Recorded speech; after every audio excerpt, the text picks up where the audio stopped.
Greetings, Gemini. This is Michael with your December 2020 reading. I do hope that this finds you well and in good spirits, whether you're watching it for yourself or maybe cross-watching for another individual with Gemini Sun, Moon, Rising, or Venus placements. I am so interested to see what we have in store for you. The astrology of this month is honestly insane. I do have my astrology blog linked down below, which will list out all these aspects and transits I will be referencing by date, so you can check that out. You don't need to remember anything. I personally check it throughout the month periodically myself, and I hope you find it as helpful as I do. It's also a great way to learn about astrology, just to check in and see what's happening each day and kind of experiencing that energy for yourself. I personally have learned a lot of astrology that way, actually. People are always asking me how I taught myself astrology or how I learn, and there's so many resources online, but there's nothing that beats the lived experience and knowing it for yourself too. I do have all of my links for personal readings and Reiki sessions down below if you're looking for some assistance in your own life or maybe a bit of an energy boost through this crazy time.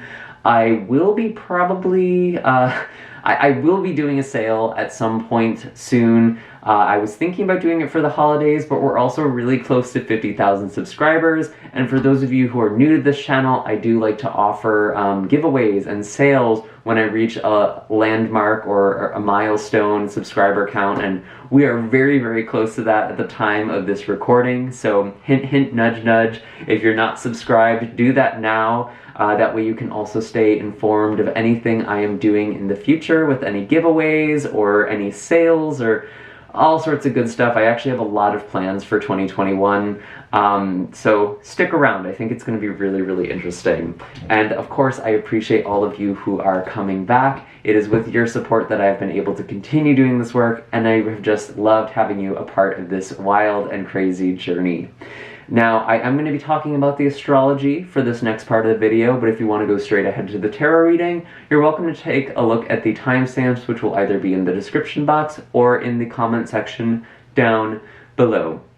So, it is November 29th. It is about 10 p.m. as I'm recording this, and we actually have an eclipse in your sign in the early hours of November 30th.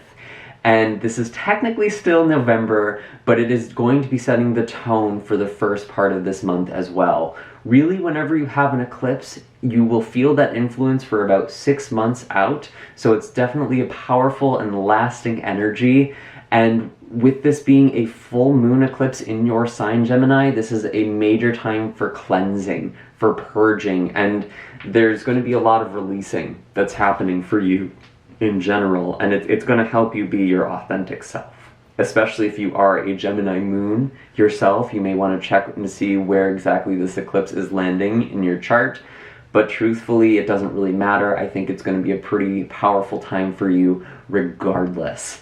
And these full moon eclipses, they are about letting go. It's about shedding. It's also about things coming to a completion, a cycle coming to an end. So there can be some rewards with this too. There can be some things that come to fruition with these eclipses as well. So it's not all bad. It's not all doom and gloom.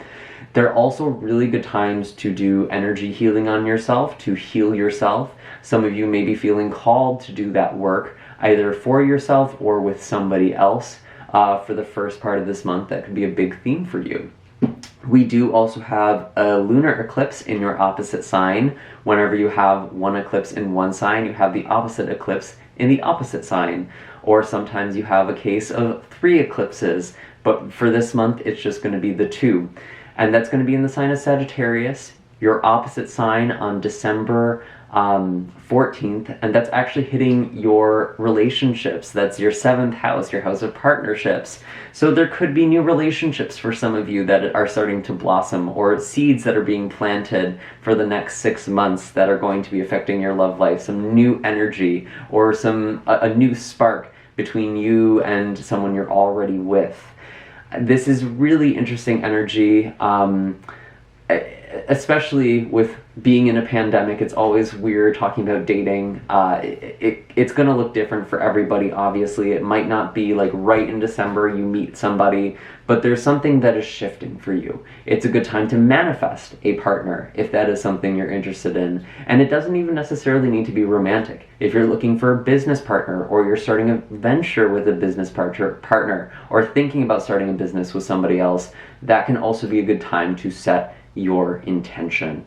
And these new moons are very powerful times for manifestation, and when it's an eclipse like we're having on the 14th, it's all the more powerful. And I would be remiss if I did not talk about the great conjunction between Jupiter and Saturn that is happening on the 21st, on Yule of December. It's going to be, it's honestly, it deserves its own video, and I think I actually will be doing a live stream at some point this month, or just an update video before this transit, because it is going to be huge. Why this is so big, for one, is that Jupiter and Saturn conjoin, or come together essentially at the same point in a sign every 20 years or so. And they've been doing that in earth signs for the past 200 years. That's why we've had the Industrial Revolution. We've seen a lot of increase in materialism, a lot of focus on earthly things.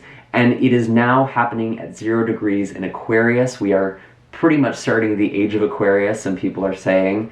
And I don't know if it's really the beginning, so to speak, or if we're already in it. To be honest, I kind of feel like we've been touching into this energy for a while now, but I think it's going to be a really strong and loud prelude into what the next cycle is going to be like.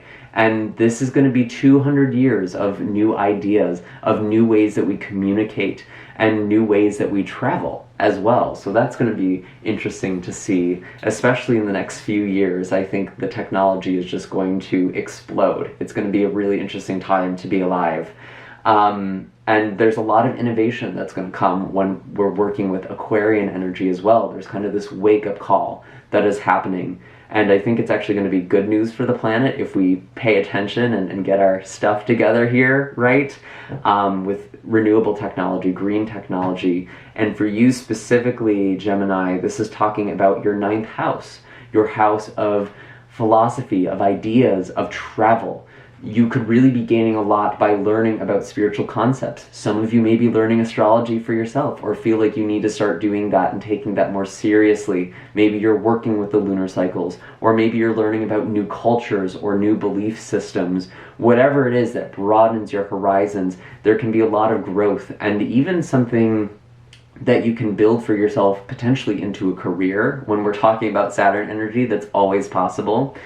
And Jupiter energy has been very constricted over the past year because Jupiter has been in the sign of Capricorn, and it's also been dancing with Saturn, and they are going to start moving apart from each other, which I think is actually going to be kind of a sigh of relief, because whenever you have Jupiter, you have an expansion or amplification of energy, and with Saturn, there's lessons, there are restrictions.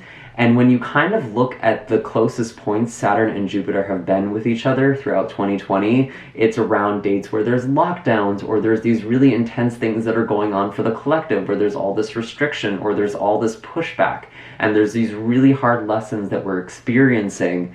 We might be experiencing that over this winter as well. That is possible. But I think with this new cycle, it's just like something shifts. Something changes. I'm not going to say that it's going to be a miracle and everything's going to be better suddenly in 2021. That's not what I'm saying at all. We're still very much a part of an awakening, and that's going to take time. There's going to be bumps along the way. It's going to be challenging.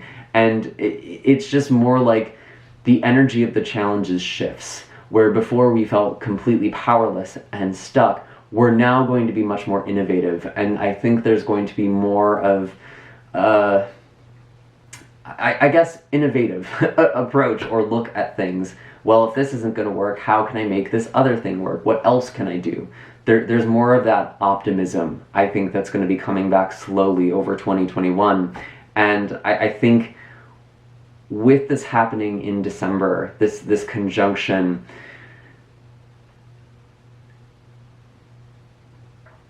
I think it really is going to be a powerful echo of what we are going to be experiencing for quite some time.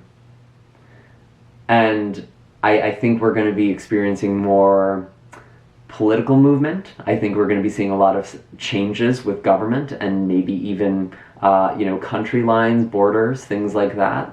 A lot of redefinition that's going to be going on, and that's also been happening with Pluto and Saturn as well, kind of dancing with each other, and Pluto and Jupiter. There's just been so much change in the status quo with Capricorn energy. We're now moving out of this hierarchical structure of Capricorn, and there's going to be a real push into serving each other. It's no longer about serving the higher ups. We're now going to be thinking of how can I serve my fellow human, humanity, philanthropy. And I'm not saying that it's going to just be this magical thing by any means. I actually think there could even be... I think it could get worse before it gets better, to be completely honest with you. But we are kind of in this birthing process. We are in the contractions of a new world being born. And that's going to be beginning with this new cycle. So really, really profound stuff. I could be talking about this and really making it its own video. A lot of people have already done that on YouTube. If you're interested, you might want to Google the Saturn and Jupiter conjunction of December, or the Great Conjunction of December, because this is so powerful. And what's also interesting too is with this new moon eclipse, the solar eclipse, I should say, in Sagittarius on the 14th, it is happening 3 degrees away from the galactic center. So there is a major realignment that is happening as well, a new chapter, a new beginning. And sometimes that comes with a bit of a rude awakening, to be honest with you. So I'm curious to see how it's going to affect all of you personally. Again, I do have some astrology notes linked down below, and you can certainly do some research yourself. I highly, highly recommend it, especially since we're going to be having Saturn in the sign of Aquarius until 2023. So there's going to be a lot of advancement. There's going to be a lot of upheaval, a lot of what we have seen in 2020, but I think the energy behind it is just going to feel a little bit different. So don't freak out, but, be prepared.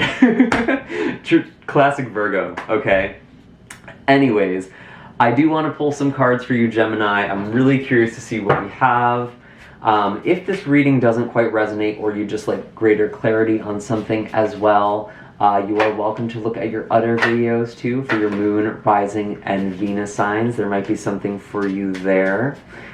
These are general messages, so they're not all going to apply for all of you. Just take what resonates and leave the rest behind for somebody else. What are the messages we have for Gemini, Sun, Moon, Rising, and Venus coming into the month of December here? What is the energy we have been working with? Okay, so we have the Page of Coins in reverse. The Seven of Wands in reverse. And the Three of Swords. So there's definitely some ripe emotions that are coming up for you. And again, this could have to do with this eclipse that's happening in your sign in a few hours, actually. There could just be a lot of emotions that are coming up for the sake of healing, for the sake of purging yourself of old pain, of things that you have held on to without even realizing it. Maybe you've been trying to stay comfortable for too long with this Page of Coins, and now you're coming out of your comfort zone, and it feels very painful for you. And it's kind of like, it almost feels like some of you are pulling the Band-Aid off slowly, and you could be causing yourself some pain from that. I do see with the Seven of Wands in reverse, some of you may feel like you're under attack or feel like you need to stand up for yourself here. Could potentially be with another earth sign, so this could be a Virgo, Taurus, or Capricorn, especially if this person is younger than you. But I think Gemini,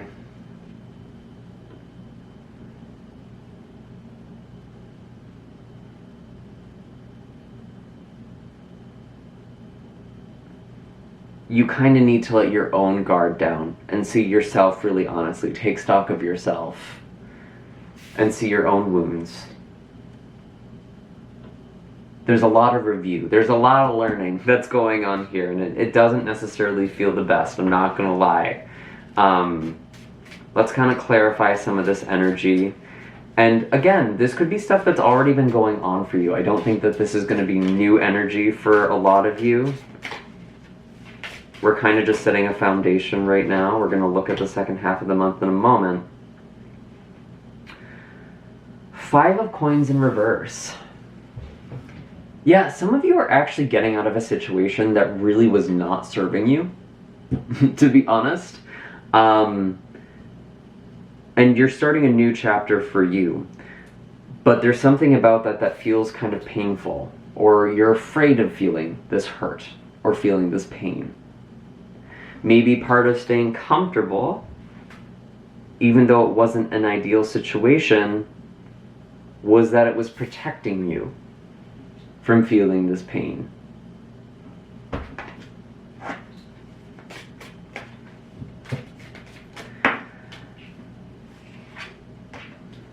And there is some major healing that's actually coming with this Ace of Cups. If there was a fight that you had with somebody or a falling out, you could be... That could be that lowering your guard with this person. Being willing to be vulnerable. Being willing to face the 3 of Swords actually allows you to heal, or maybe another person to heal. Probably the both of you, from the look of this. You're coming out of a hard time. King of Swords in reverse. Again, lowering your guard. Dropping the poker face. Playing your cards on the table.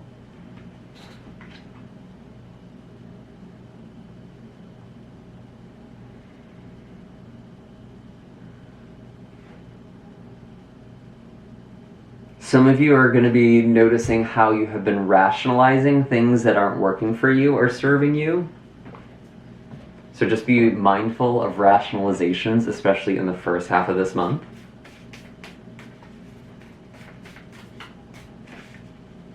Let's pull an animal card here. I did have Earthworm kind of flash out, which talks about a new beginning. Getting out of your comfort zone. Risking that discomfort or embarrassment. And we have 2 that come out. Nightingale and Raccoon. Wow, yeah, this feels like pretty repetitive at this point, but it's like this mask that you've been wearing with Raccoon, kind of hiding in the shadows. Someone is finally coming clean, or speaking from the heart here with the Nightingale. And maybe this is through some sort of message, like a text message, a song. Could be artistic. But it's from the heart, whatever it is. Some of you are also getting back into touch with your creativity. Sometimes the raccoon is how you hide from yourself, the skills you hide from yourself. Some of you could be writing. I think of raccoon and their hands, their paws, and that's very healing for you.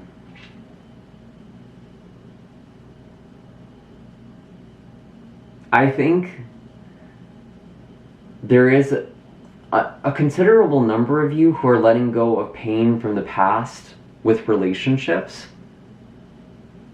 Someone who hurt you or broke your trust and you haven't quite been able to be open. You're now coming out of that. You're now willing to open up again, which is beautiful. Because I feel like someone was promising you things that they couldn't actually deliver on. I kind of get that with the pages in reverse, especially if this was someone who was offering you stability or some sort of money, or telling you they were stable and they weren't. They were still very much in flux in their life, and it somehow broke your heart. Could be an air sign individual, so Gemini, Libra, Aquarius, with the King of Swords in reverse. But again, this really feels like dropping your guard. Opening up. Someone could have said some very hurtful things to you, or they might say some hurtful things to you, but there is an opportunity to heal with this. with the Ace of Cups. So let's look at the second half of the month. Where is all of this energy going?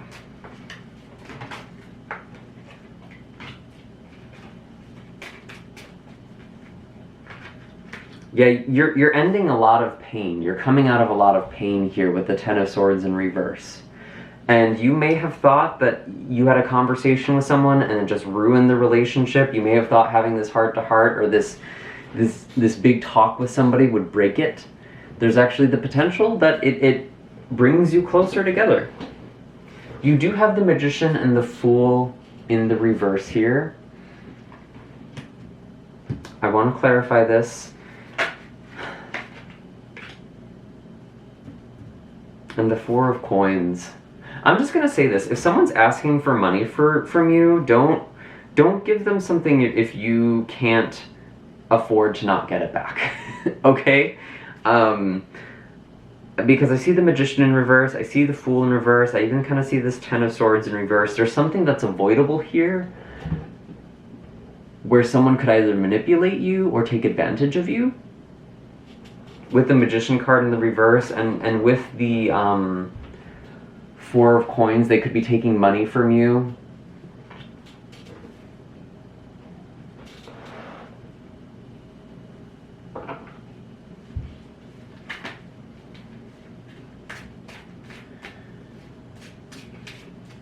Some of you are letting go of an old idea of what you needed to be happy. That could be an old relationship or an old person in your life. And you realize that you've actually been keeping a lot of pain by holding on to those things. Or by holding out for that person or situation.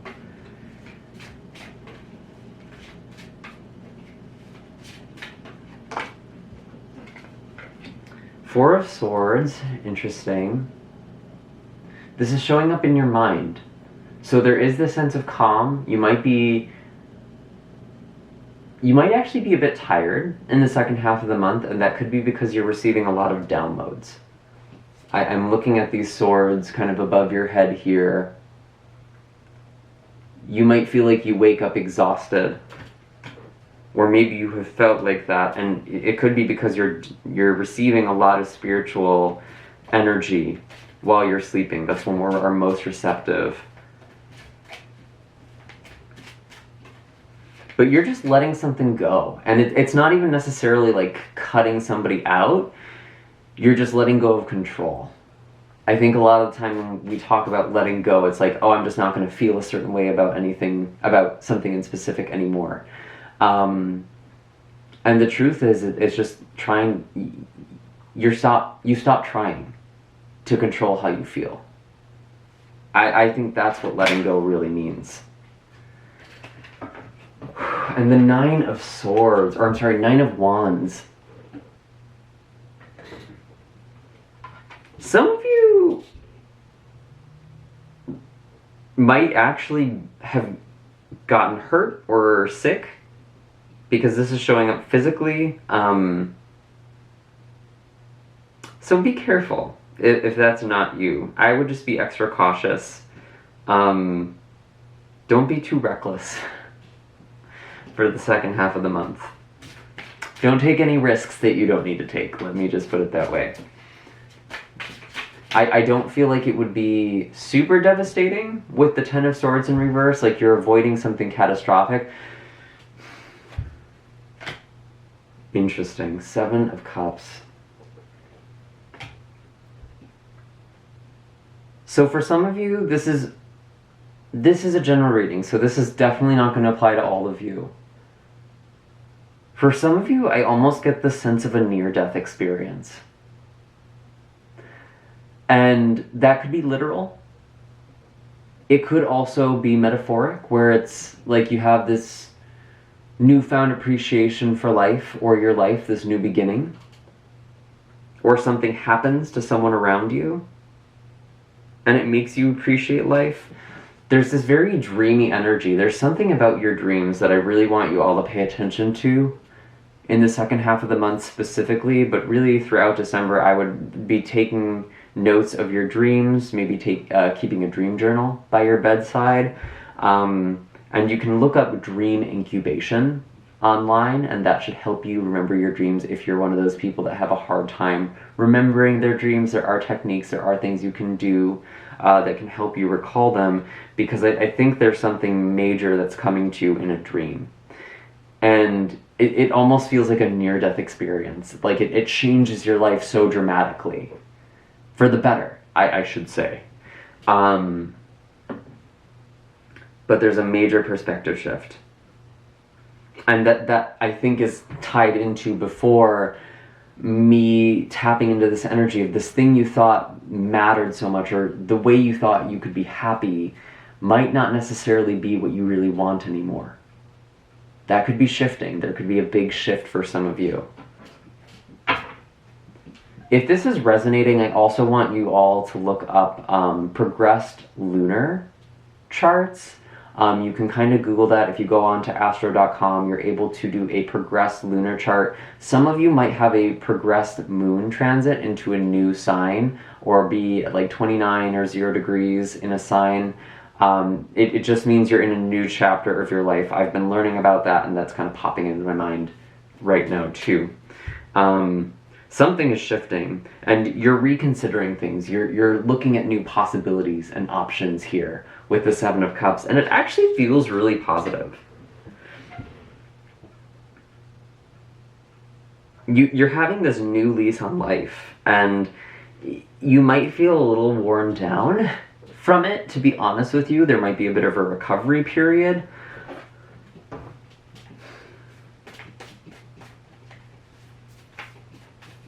Let's see what the animals have to say.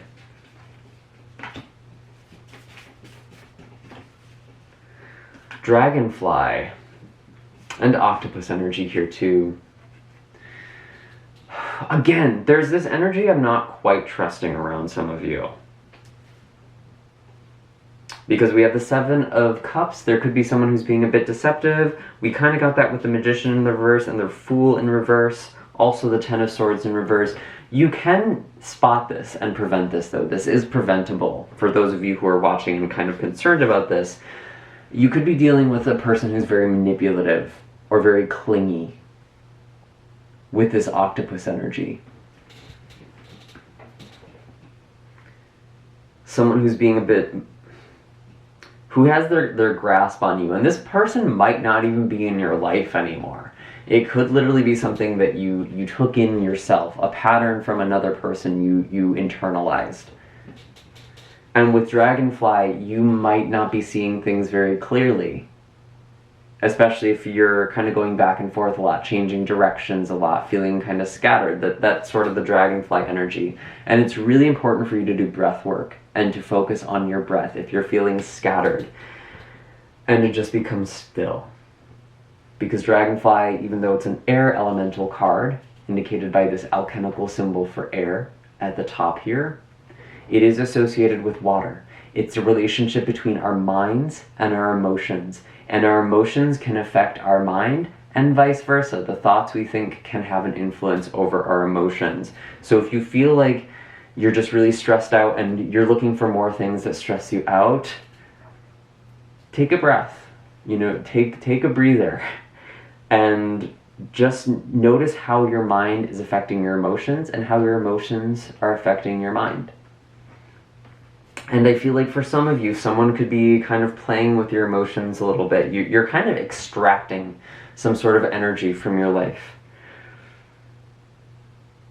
Someone who really had a grip on you. I feel like you are freeing yourself from that, and it's been a lot of work. And energetically, you might actually be doing something like cord pulling, or just by cleansing your own energy or making the intention to sever a connection, you might have what's called an aura tear. So you might need to do some energy work on yourself as well.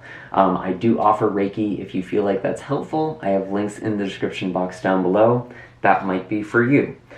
And there's lots of ways to do energy healing. You don't need to do Reiki. You can listen to sound frequencies online to heal your aura or to heal your chakras if you feel like there's something specific that's out of balance for you, out of whack. But I feel like there's a lot that you're healing from. Even if this person's out of your life, or you're removing somebody from your life, or you're letting go of something, it's like you are creating this hole by pulling out this weed that has been in you. And now you're tending to the soil, you're tending to yourself. Because a lot of the time we talk about energy like people are affecting us, people are doing these things to us, or people are cursing us. And the curse culture is a real thing, curses are real. I'm not saying that they aren't, but the truth is, regardless of how you get this sort of energetic debris, it's usually in a part of your aura that you have not owned, or that you have let go of. It's a part of yourself you have not claimed as you. And it's like you're pulling out this debris, you're clearing this energetic blockage, and you're seeing that there's kind of a void there. Or there's a crack there, or a tear there. And so you're going to be focusing healing yourself, and that might be a bit draining. If you're feeling energetic drain, it could be because of all this clearing and cleansing that you're doing. And now you have to kind of take care of yourself, or take on new patterns, or do new routines, adopt new routines. Sorry, sometimes I feel like when I'm in reader mode, it's just like the left brain sort of turns off and it's really hard to make the good words.